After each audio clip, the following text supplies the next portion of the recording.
Assalamualaikum warahmatullahi wabarakatuh. Kembali lagi bersama Teacher Ade. Kali ini kita akan melanjutkan materi kita yang tentang getaran gelombang bunyi. Nah, yang sekarang itu kita akan membahas tentang bunyi. Nah, kita lihat dulu pengertiannya. Bunyi itu adalah gelombang yang dihasilkan dari benda yang bergetar. Nah, benda yang bergetar tadi yang menghasilkan bunyi itu disebut dengan sumber bunyi.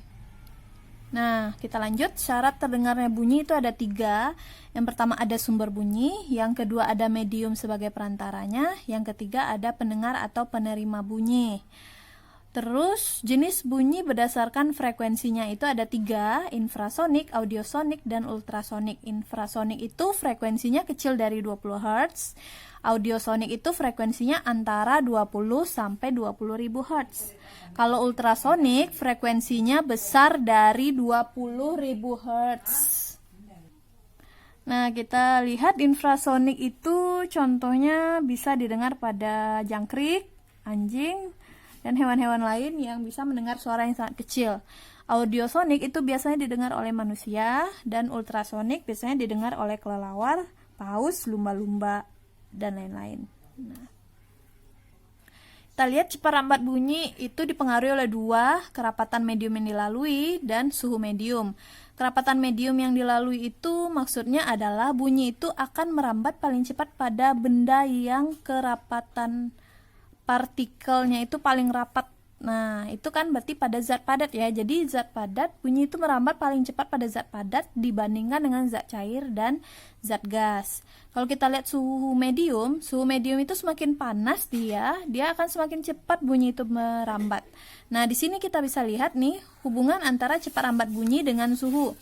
V2 itu adalah kecepatan cepat rambat bunyi pada suhu yang mau kita ketahui. Sedangkan V1 itu adalah cepat rambat bunyi pada suhu 0 derajat Celcius. Biasanya nih diketahui di soal.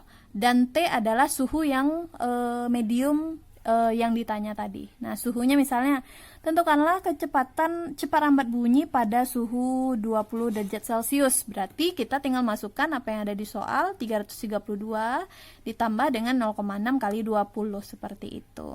Kalau untuk rumus cepat rambat bunyi biasa ini seperti ini aja ya. V sama dengan S per T. Misalnya jarak bunyinya dari pendengar itu 20 meter, waktunya sekian, diketahui di soal. Nah, kita tinggal bagi aja S per T seperti itu. Hukum Mersenne.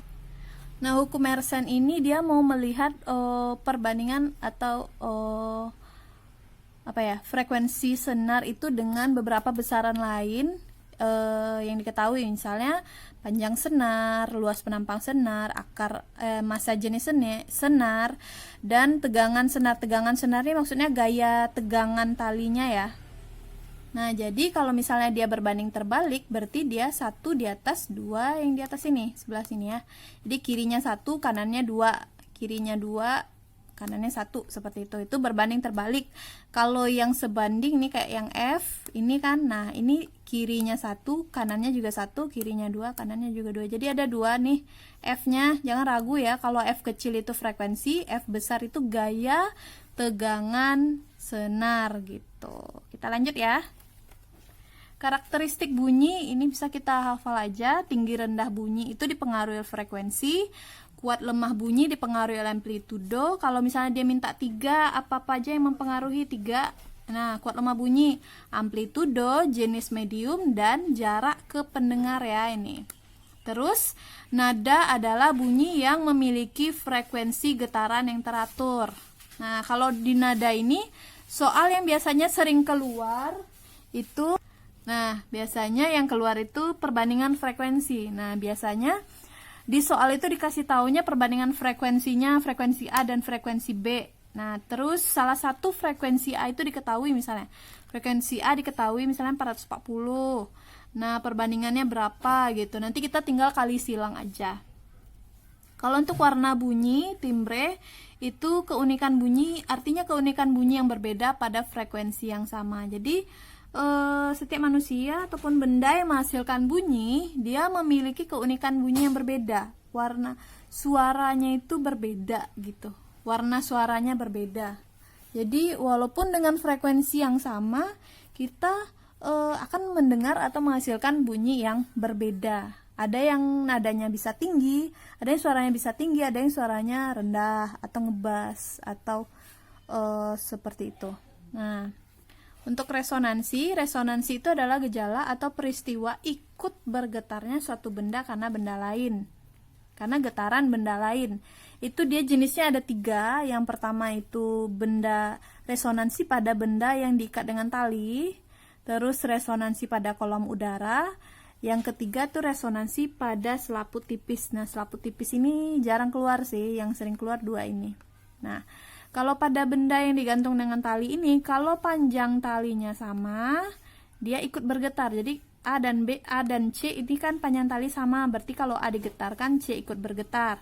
Kalau B dan F ini panjang tali juga sama, kalau B digetarkan, F ikut bergetar. D dan E tidak ada yang sama panjangnya, jadi kalaupun mereka digetarkan, tidak ada yang ikut bergetar, seperti itu ya. Masuk kolom udara. Nah, kolom udara itu artinya yang kosong, yang tidak ada airnya, seperti ini. Ini air, zat cair lah. Nah, L ini kolom udara, panjang dari kolom udara, lambda adalah panjang gelombangnya. Nah, kalau dia resonansi pertama disebutkan di soal, berarti N-nya 1, kita pakai rumus yang ini ya. N-nya 1, berarti 2 kali 1, 2, dikurang 1, berarti 1, berarti jadinya L-nya itu adalah 1/4 lambda. Kalau resonansi kedua, berarti N-nya 2, 2 kali 2, 4, 4 kurang 1, 3, berarti jadinya 3/4 lambda. Kalau yang ini resonansi ketiga, 2 kali 3, 6, 6 kurang 1, 5. Makanya L-nya menjadi 5/4 lambda. Kalau kita mencari lambdanya, berarti lambdanya kalau yang ini 4L, kita kali silang aja. Kalau yang ini lambdanya 4L/3, kalau ini lambdanya 4L/5, seperti itu. Pemantulan bunyi. Pemantulan bunyi itu, bunyi bisa memantul ya. Jadi bunyi dapat memantul pada permukaan yang keras. Nah, bunyi dapat memperkuat bunyi asli jika jarak dinding pantul tidak jauh dari sumber bunyi. Macam-macam bunyi pantul, itu bunyi pantul yang memperkuat bunyi asli, berarti ini jaraknya sangat dekat. Contohnya kayak di kamar mandi, itu kan jaraknya kecil dari 10 meter. Nah, yang kedua itu gaung atau kerdam, itu bunyi yang terdengar hanya sebagian yang bersamaan dengan bunyi asli, sehingga bunyi aslinya itu menjadi nggak jelas. Contohnya kalau kayak gedung pertemuan atau gedung studio rekaman dan lain-lain, itu kan agak besar ya. Nah, jarak pemantulnya itu kan nggak terlalu jauh, 10-20 meter. Jadi itu bisa menyebabkan bunyinya itu jadi berdempet. Nah, kayak gitu. Oleh karena itu, biasanya di studio-studio rekaman atau gedung pertemuan, gedung bioskop, itu biasanya diberi alat peredam gaung. Itu biasanya terbuat dari permukaan yang lunak, seperti itu. Contohnya kayak busa, spons, gabus, dan lain-lain. Kalau gema adalah bunyi pantul yang terdengar jelas setelah bunyi asli. Nah, jarak pemantulnya itu sangat jauh, biasanya lebih dari 20 meter. Jadi kayak di tebing-tebing itu terdengar gema ya. Lanjut, manfaat gelombang bunyi ya. Khususnya gelombang bunyi pada teknologi itu, yang pertama itu ultrasonografi USG, itu biasanya digunakan untuk kehamilan ini, atau bisa juga untuk melihat kanker dan di kedokteran lah, penyakit-penyakit misalnya kayak corona sekarang kan bisa lihat dari USG ini, ultrasonografi. Nah, itu tentu alatnya kita kurang mengerti juga kan, lebih para ahli yang lebih tahu tentang itu. Tapi itu adalah salah satu pemanfaatan dari gelombang bunyi ultrasonik ya. Nah, terus sonar seperti ini.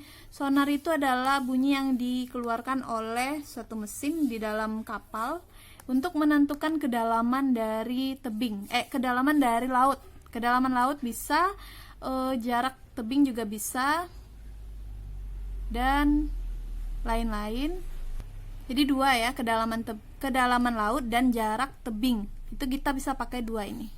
Kalau kedalaman laut pakai H, kalau jarak tebing pakai S. Tapi sama aja sih fungsinya. Terus terapi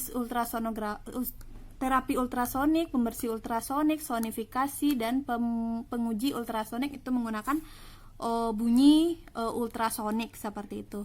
Sampai di sini dulu materi kita bunyi. Mudah-mudahan bermanfaat. Mohon maaf atas segala kesalahan. Assalamualaikum warahmatullahi wabarakatuh.